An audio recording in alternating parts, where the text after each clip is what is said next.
The Battle of Bannockburn. What did it really achieve? In truth, very little. But today, I'm going to tell you about the clash that actually brought the English to the negotiating table. And Robert the Bruce wasn't even there. So if you're interested in the people, places and events in Scottish history, then click the subscribe button at the bottom right of the screen and ring the notification bell to be told when I upload new videos. In the meantime, let me tell you a story.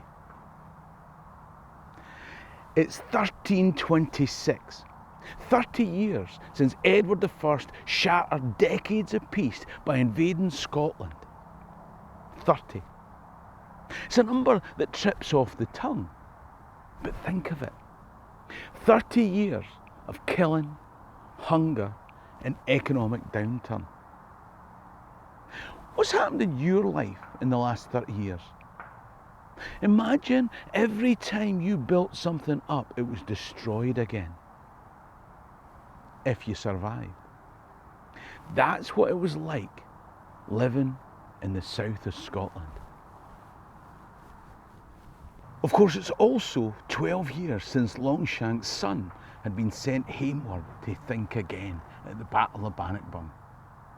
Since then, people of the north of England have suffered a similar fate to the Scots before them. As we laid waste, demanded tribute and demonstrated that Edward II's protection was an illusion, this was meant to persuade Edward to accept the reality of the situation and confirm Scotland's freedom. But that strategy failed, and in 1320 we wrote to the Pope in the now celebrated Declaration of Arbroath, hoping that this would turn the tide. That was 6 years ago, and still Edward II of England refused.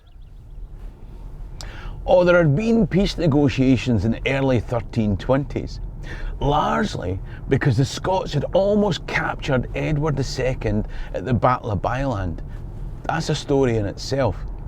In fact, tell me in the comment section if you want me to make a video about that particular story.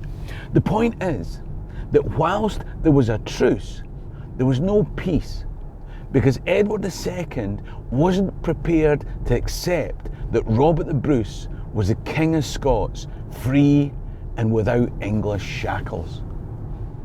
But in 1326, Edward himself ended in shackles, overthrown by his wife and her lover. Forced to abdicate in favour of his son, Edward III. Now, as I say, whilst the Scots and the English hadn't made peace, they'd agreed a short-term truce. But that was shattered when some English pirates seized a Flemish vessel bound for Scotland, stole the cargo and massacred all the Scots on board. Now, the gloves were off. Scots renewed the French alliance, and when Edward II was forced to abdicate in favour of his son, we took the opportunity to raid into England. If Edward II couldn't protect his north, and neither could his successor, the teenage Edward III, they had to recognise Scottish sovereignty. Young Edward, his mother and her Bideon realised they'd have to do something. It's always hard to believe the actual numbers given for medieval armies, but the English mustered a huge army at York. After a drunken punch-up over a game of dice and several men killed, a very slightly smaller force set out from York on the 1st of July 1327. They set out with the fanfare, mounted knights, battle chargers and silken banners that you'd expect from an English army. The Scots had recrossed the border a couple of weeks before, a large force in two separate columns, east and west. Small horses, fleet of foot, spreading out and riding light and fast. When we think about the border reivers in the centuries to come, here was their genesis. This was reiving. I'll be crossing the border again in August 2025, but this time not to go reaving, but to start my Scotland Made the World comedy tour at the Stand Comedy Club in Newcastle. Then I'll be crisscrossing all over Scotland, telling tales from Scotland's story with jokes all the way. For locations, dates and tickets, click the link top right or in the description below, or go to www.brucefummey.co.uk. I'll see you there. Now, Robert the Bruce spent a large part of 1327 incapacitated with illness, and at this point I believe he was across in Ulster. So once again, it was his stalwart knight, good Sir James Douglas, who led the Scots. Lumbering English heavy cavalry constantly chased the smoke signals from burning settlement to burning settlement, never quite catching up with the elusive Scots or knowing which way to turn next. It was here, at Blanchland Abbey, that the English decided to send the cavalry ahead with nothing but a loaf of bread each. It was an attempt to emulate the flexible, fast-moving Scots, but it ended in cold, wet, miserable disaster, leaving lines stretched and scattered. As young Edward's forces grew confused, frustrated and hungry, his guardian Mortimer, Mummy's lover, who was really running the affair, knew that they had to trap the Scots and force them into battle. Right now, I'm standing just off the A689 in the English Pennines. This is where the real Battle of Bannockburn took place. It's in what was Stanhope Park, a hunting reserve of the Bishops of Durham. Now, about a mile and a half that way is the village of Westgate, and Eastgate is a mile and a half that way. The names of these villages came from the east and west entrances to the park. Young Edward III was frustrated at his inability to catch up with or even locate the Scots, and so he issued a proclamation. The first man who could bring him news of where the Scots were would receive a knighthood and an annual pension. Now, as luck would have it, at the end of July, an English scout called Thomas de Rokeby stumbled upon the Scottish force here. He was promptly taken captive. Scots were camped here on this hill and above, with the River Wear fordable below to the south. So they released Thomas de Rokeby and told him, "Go and get your king. Tell him that we've been waiting for him and we're eager to do battle. Mon ahead." So as July came to an end, Thomas de Rokeby galloped back to the English camp and blurted out to the boy king, "Sire, the Scots are at the distance of 3 leagues, posted on a mountain where for the last week they have expected you, sire. I've seen them myself, having been made their prisoner and released that I might claim the reward which you have promised." The next day, on the 1st of August, the English marched the 9 miles to stand on the other side of the River Wear. Finally, they were face to face. Now, if you know anything about this period in Scottish history, then you know that good Sir James Douglas was no fool. Up here was a brilliant position. Spearmen were deployed in the traditional, tightly packed, circular, sheltering formations.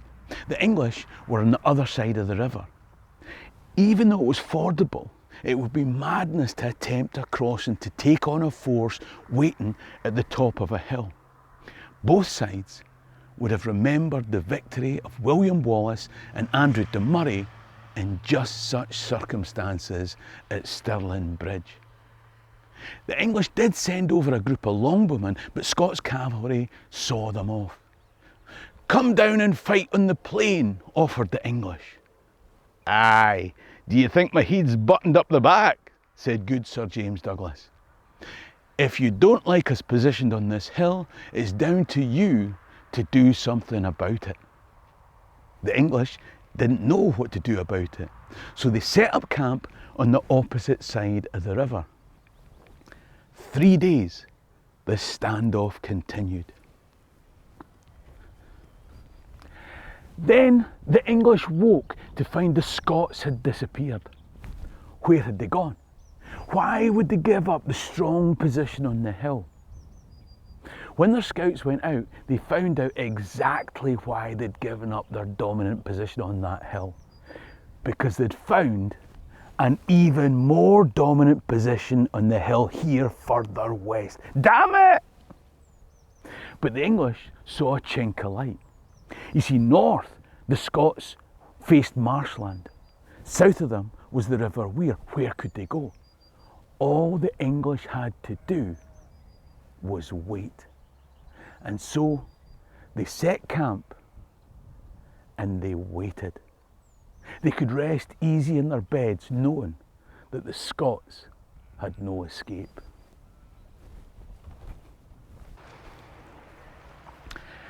As the English were resting easy in their beds, good Sir James Douglas took a party of 200 hand-picked commandos. Stealthily, silently, they crossed the river under the cover of darkness, circled round to the back of the English camp, and then charged through the middle. The battle cry was heard, "A Douglas! A Douglas! Die, you English thieves!" They made their way right through to the centre of the English camp. Douglas got separated from the group and he was attacked by an Englishman bearing down on him with a large club. But it wasn't the Battle of Taba yet. This was not his time. He parried with a sword and dispatched the soldier. Rejoining the group, they cut their way through to the middle of the camp, right to the royal pavilion, cutting the guy ropes and collapsing Edward III's tent. They probably wanted to capture the young king himself. Having only just failed to capture his dad at Byland, this would have been the most wonderful bargaining chip in future negotiations. The fight around the tent was desperate, leaving many English dead. But whilst the Scots escaped without injury, they didn't manage to capture the young monarch. But they did manage to send a shock through the English camp, leaving 300 dead and vanishing back across the river from where they'd come.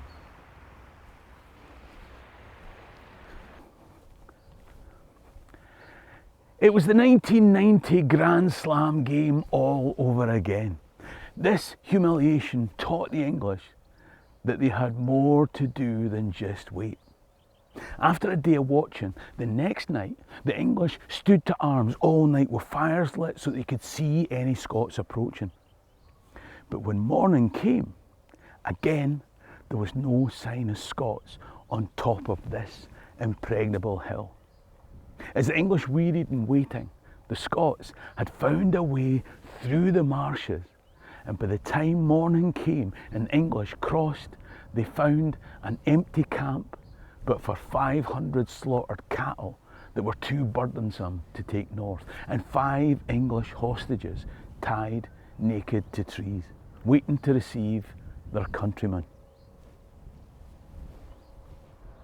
Good Sir James returned north with yet another stunning victory feathering his cap.